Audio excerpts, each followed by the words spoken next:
Gonzalo, qué gusto tenerte aquí con nosotros y de tu mano conocer cómo van a quedar conformado, cómo va a quedar conformado el Congreso de la Unión, las bancadas, los coordinadores de los partidos. ¿Cómo pinta? Marcela, Manuel, buenos días a nuestro auditorio en La Laguna y a través de redes sociales en todo el mundo. Buenos días para todos. Pues la verdad es que aún es temprano para saber cómo se conforma de manera definitiva la próxima legislatura de la Cámara de Diputados y cómo va a pintar. ¿Por qué? Formalmente aún hay impugnaciones que están corriendo en algunos distritos, así que los números que traemos esta mañana para el auditorio aún no son definitivos, pueden variar. Sin embargo, ya está bastante claro por dónde viene la jugada, es decir, 499 diputados de los 500 puedes afirmar que ya están electos. Empiezan a reunirse los grupos parlamentarios, porque hasta que no tengas la conformación definitiva, se supone que no puedes reunirlos a discutir.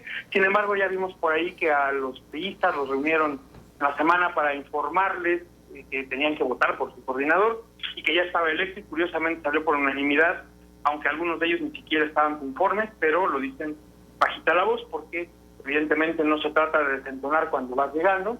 Recordemos cuál es la dinámica que ocurre al interior de un grupo parlamentario. De entrada, hay personas que están repitiendo de manera consecutiva, en esta ocasión ya se pudieron reelegir, o bien que ya han sido legisladores en el pasado. Hay personas que fueron invitados por los partidos por considerarlos expertos en su campo, por ser importantes líderes locales o regionales en sus estados, en sus municipios, y que llegan a esta posición con una trayectoria previa, sea en temas políticos o de organizaciones de la sociedad civil, o bien son académicos expertos o expertos prácticos o profesionales en los temas en los cuales se incorporan. Y no falta aquel que ganó una rifa, en particular Morena, que tiene este mecanismo de la tómbola para seleccionar candidatos populares, lo cual también tiene su magia, ¿por qué no? Pensemos que la Cámara de Diputados debería ser una representación de la población en total, y esto debería implicar que tenga un poquito más de mujeres que de hombres, lo cual no se logró. Hay 49.5 de mujeres, 50.5 de hombres, no es paridad exacta, pero bueno, se aproxima, ¿no? Que deberíamos tener una importante población con formación, digamos, hasta como preparatoria, más de la mitad, si no es que más, pensando que la población con estudios universitarios en el país ronda alrededor del 15% del total. Pues deberíamos tener 15% de la Cámara como profesionistas si quisieras que fuera una representación literal de la sociedad. Sin embargo, recordemos que deben ser también profesionales en la elaboración de leyes o bien en algún campo del conocimiento para que puedan aportarlo a este proceso. Entonces, si tienes una Cámara que tiene una educación más arriba del promedio de la nación, lo cual es insisto, importante que así ocurra, y tienes a varios que ya no es su primera legislatura, se llevan incluso por la quinta o sexta por ahí, en algunos casos extraordinarios, ¿no? Ahora, ¿cómo llegan a la Cámara? Dos grandes bloques. El país se divide en 300 distritos, en donde cada distrito tiene un representante popular que se elige por la mayoría de votos a favor de un partido. Estos son los de mayoría relativa. Y luego 200 asientos, 200 curules, que se reparten a partir de listas que preparan los partidos y que se supone que permitirían que lleguen a la Cámara personajes que son necesarios porque son técnicos muy capaces, o que son necesarios porque son líderes partidistas, o bien que invitaste a sumarse sabiendo que iban a perder y, por sorpresa, ganaste más curules de representación de las que esperabas. Entonces de repente se cuela por ahí uno que otro que no necesariamente tiene esta experiencia.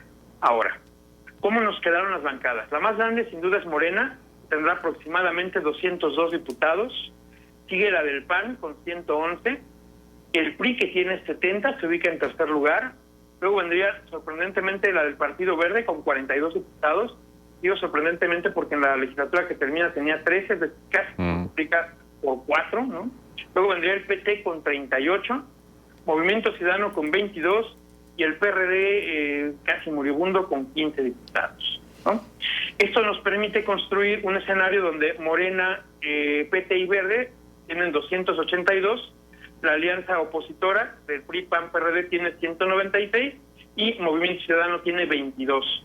Es decir, serán los que podrán ahí ayudar a que tenga una mayoría calificada o no, y aún así les van a hacer falta diputados de la alianza para poder construir mayorías constitucionales. En un régimen parlamentario deberías hacerlas convenciendo de que tus propuestas son adecuadas. En un régimen como el tradicional mexicano, no necesariamente arrancado por Morena, pero creado por el PRI y que muy bien sus herederos han ido operando, pues mediante chantajes, presiones o acuerdos. Y eso nos lleva al segundo tema que nos habían planteado. ¿Quién va a coordinar los trabajos de estas bancadas? Insisto, hay algunas que todavía están en discusión, pero las que ya tenemos firmes es que por el Partido del Trabajo irá el que ha sido el presidente y fundador del partido, el profesor Alberto Anaya. Desde hace 30 años está en el partido y bueno, será el coordinador de la bancada, entre otras razones porque sí llegó a ganar su elección en este periodo. Por el PRI irá Rubén Moreira, el gobernador conocido de esta zona de La Laguna, no necesariamente muy querido por muchos, pero bueno, claro. Estará ahí. Oye, pero es que ganó por unanimidad, ¿eh? Pero es que te voy a decir una cosa, es su segundo periodo como plurinominal. Es correcto. ¿No? Entonces, digamos que si se hubiera presentado un distrito, posiblemente lo perdía. Pero como ganan los votos del todo el partido, de la circunscripción, no solo del Estado, pues alcanzan a colarlo bastante bien. Por Acción Nacional llegará como coordinador Jorge Romero, que hoy es vicecoordinador, que fue delegado, diputado local en la Ciudad de México, luego delegado de Benito Juárez, digamos uno de los bastiones panistas más relevantes, y del cual se comenta que es de la rama más incómoda de los panistas. Como diputado local fue muy golpeador, muy agresivo con el gobierno, de estos que consideras del Bronx, ¿no? De este grupo medio pandilleril, si quieren decirlo así, que agrede y que ataque, que no tiene propuestas. Pues bueno, fue subiendo a lo largo de una carrera ya de muchos años, desde el 2006, y hoy día será el coordinador de Acción Nacional. Nos preocupa en tanto que es medio rudo, agresivo y con un poco de fama de no ser precisamente el más honesto. Aunque Juan Carlos Romero hizo un muy buen trabajo y ganó su reelección, fue desplazado por la corriente de Romero y compañía.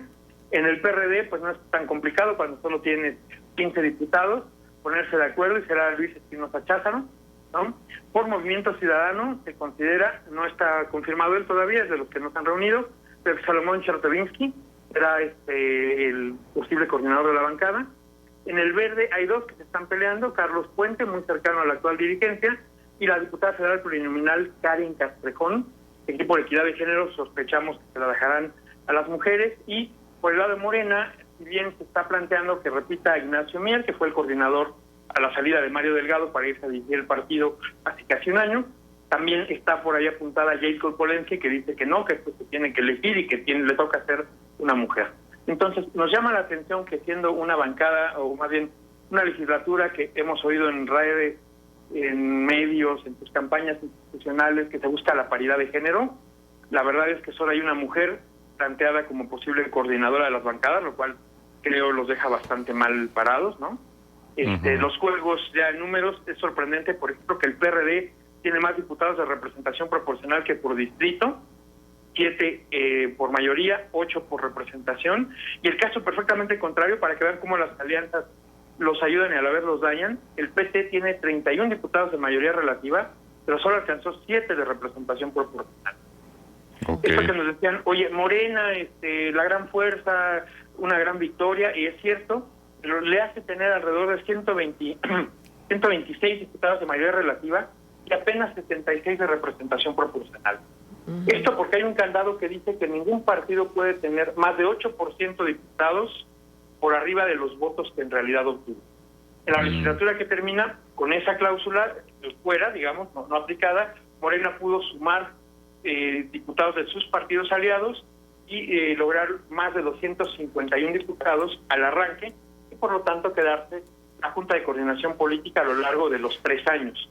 En esta ocasión, con sus 202 no le alcanza, por lo cual solo la presidirá el primer año, y como están las cifras, el PAN será quien presida la Jucopo el segundo año, y el PRI, como tercera fuerza, el tercer año, el año de las elecciones. Entonces no es un escenario cómodo para el partido en el poder. Sin embargo, no es grave, pues se tiene la mayoría simple, fácil y cómodamente, con 282 diputados en su coalición, puede aprobar cambios a las leyes y el presupuesto sin mayor objeción, pero para cambios constitucionales sí va a requerir negociar o bien forzar a la oposición. Entonces, como ven, se ve muy interesante lo que nos va a ocurrir en San Lázaro. Sí, sí, Pero sí. no pluri, pues sí, sería conveniente, siempre y cuando avanzáramos a un proceso en donde las listas no fueran lo que los partidos apunten, sino que fueran, digamos, los mejores perdedores por circunscripción. Si dejas 3 o 4 puestos hasta arriba en la lista para figuras partidistas o nombres reconocidos, y que el resto fueran los candidatos que compitieron por un distrito y no ganaran, eso te asegura que la gente los votó más, aunque no hubieran ganado su distrito, tienen votos para justificar que están diputados. Creo que ese sería el mecanismo adecuado. Muy bien. Ahora, Gonzalo, me gustaría preguntarte, con esta conformación de las diferentes bancadas en la Cámara de Diputados, ¿qué se perfila si tratamos de empatarlo con los senadores? Porque luego los senadores están ahí medio afantasmados, como que no los pelamos mucho, pero bueno, obviamente hay una conexión importante. ¿Qué dinámica se perfila con la Cámara de Diputados, así como estará integrada con quienes ahorita siguen en el Senado? Mira, Manuel, eso es importante decirlo.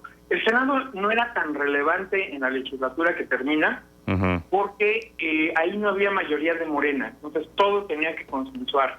Es decir, tenían igual mayoría simple, no la mayoría constitucional, y por eso veíamos que de repente el coordinador de la bancada de Morena en el Senado, Ricardo Monreal, salía muy lanzado para adelante con algunas propuestas y luego tenía que cambiarlas un poco, que moderarlas, porque la oposición no le daba los votos y podían frenarse las propuestas. Sí, como la de las redes sociales, por ejemplo, ¿no? Exacto. Las redes sociales, el cobro de impuestos a los bancos, algunas otras que salía muy aventado y luego, la propia legalización de la marihuana, que sí va a salir sin problemas y después vamos a pedir a la Corte más plazo porque no logramos aprobarla como se pensaba, ¿no? Diputados tenían la relevancia porque, a final de cuentas, con mayoría calificada, iniciativa constitucional que le llegara, podrían aprobarla sin moverle ni una coma, como pedían de Palacio Nacional. Hoy no será así, ya tendremos un mayor juego, y esto es importante que sí se tenga esta participación de todos y que sea muy polémica, que estemos al pendiente de qué pasa en diputados, porque se van a tener que construir mayorías caso por caso. Y ojo, no nada más opera en México, pues volteemos hacia nuestros vecinos del norte, que ayer en su propio Congreso tuvieron una disputa para tratar de hacer una reforma nacional que limitara las restricciones que el Partido Republicano está haciendo estatalmente para que la gente pueda votar a distancia o que pueda votar con facilidad. Ponían muchos más candados. Entonces se intentó una reforma federal para evitar que los estados pongan barreras adicionales a las existentes. Se empató la votación 50-50 y no hubo manera de sacar esta reforma para adelante. Pero eso sí, lograron aprobar casi por unanimidad que abril sea el mes del jazz en Estados Unidos. Pues bueno, nos vamos a las efemérides acá. Allá también se cuecen habas, ¿no? No puede ser posible. Bueno, es un tema importante el jazz, por supuesto. Claro, Manuel, pero imagínate, es lo que comentábamos en alguna intervención pasada. Es más fácil construir consensos en cosas francamente irrelevantes que en las verdaderamente importantes. Claro. Pero dime una cosa, Gonzalo, ¿cómo se da eso? O sea, cuéntanos qué pasa ahí en la Cámara cuando salen con estas puntadas. ¿O es en comisiones o cómo es? No, para que esto se apruebe, Marcela, debe pasar todo el proceso legislativo. Es decir, un diputado muy creativo propuso una iniciativa, se presentó ante el Pleno, ya sea leída en la tribuna, en la más alta tribuna de la Nación, como les gusta decir, o bien únicamente consignada en el diario, en la Gaceta correspondiente a la Cámara que toca. Se le da turno a comisión, en comisión se vota y se decide que hay una mayoría a favor de ella, y luego se pasa al Pleno, donde otra vez se puede modificar o aceptar, se acepta, se pasa a la otra Cámara, que repetirá el proceso de turnarla a una comisión, tener mayoría en la comisión, votarla en el Pleno. Si tienen cambios, se regresa a la Cámara de origen a que la vuelva a modificar. Si están de acuerdo, se vota, se aprueba y se hace ley. Entonces, hay muchos coordinadores, muchos diputados y diputadas que tienen la noción de que presentar una iniciativa basta para justificar su trabajo. Entonces presentan el récord actual, si no recuerdo mal, lo trae Jorge Kawashi, con cerca de 1.500 iniciativas a lo largo de su legislatura, cual implicaba casi una diaria en los días de sesión, ¿no? De lunes a viernes, incluso en los periodos de receso. Y algunas eran tan simples como cambiar una coma en un artículo, otras eran trascendentes, ¿no? Pero, pues, a final de cuentas, él decía, hombre, soy el diputado más productivo. pero de ellas menos del 5% llegaban a votarse a favor o en contra en el pleno, ¿no? Igual, tenemos casi 6,000 iniciativas en discusión que están atoradas en el proceso, que no han construido mayoría, pero tampoco se han desechado, y están ahí atoradas en el proceso legislativo en algún momento. Por ello, cuando alguien propone 80 iniciativas y logra pasar 4, se vuelve un diputado estrella, ¿no? Esto sin contar a los coordinadores de bancada, particularmente de una bancada cercana al gobierno, sea la del PRI o del PAN en el pasado, sea la de Morena en este, en donde pues si llega una petición presidencial, pues tienes un resultado prácticamente garantizado. Hoy veamos que el legislador con más propuestas presentadas y aprobadas es el presidente. Cerca del 80% de las iniciativas que propuso se aprobaron en el término, lo cual es bastante alto. Ahora tampoco son muchas, también hay que decirlo. Son alrededor de 24 iniciativas presidenciales que presentaron en los 3 años, entonces que le hayan aprobado alrededor de 20 no está mal, pero aún así es relativamente baja la proporción aprobada, ¿no? Y de allá el que le sigue, ya diputados coordinadores de grupo parlamentario, pues andarán al torno de unas 60 iniciativas aprobadas, de las cuales son de su ronca pluma, alrededor de 3 o 4, y el resto son que presenta su grupo y a ellos se suman.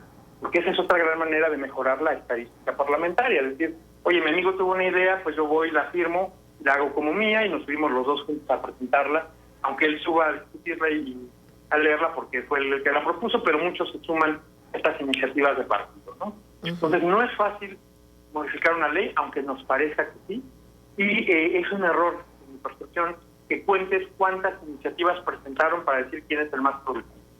Lo ideal sería ver, uno, que cuántas se les aprobaron, y 2, cuántas fueron para beneficio de la sociedad. Entonces de repente hay cosas realmente trascendentes, pero que pasan sin mucha pena ni gloria. Tengo en mente particularmente una diputada que, por cierto, logró su reelección, Olga Elizondo de Tamaulipas, que propuso que los menores de edad, de 15 a 18, pudieran ser titulares de cuentas de banco. ¿Esto por qué es relevante? Porque todos los chavitos que trabajan en las maquilas, que tenían que recibir su paga en efectivo porque no podían abrir una cuenta de banco, y eran asaltados al salir de sus trabajos. Entonces, ella notó que en Tamaulipas había muchos robos sobre los jóvenes, niños, o más bien los jóvenes de 15 a 18, que ya trabajaban, que tenían que recibir su pago en efectivo. Bueno, hoy pueden tener una cuenta de banco y entonces bloquear su tarjeta en caso de un robo o un asalto.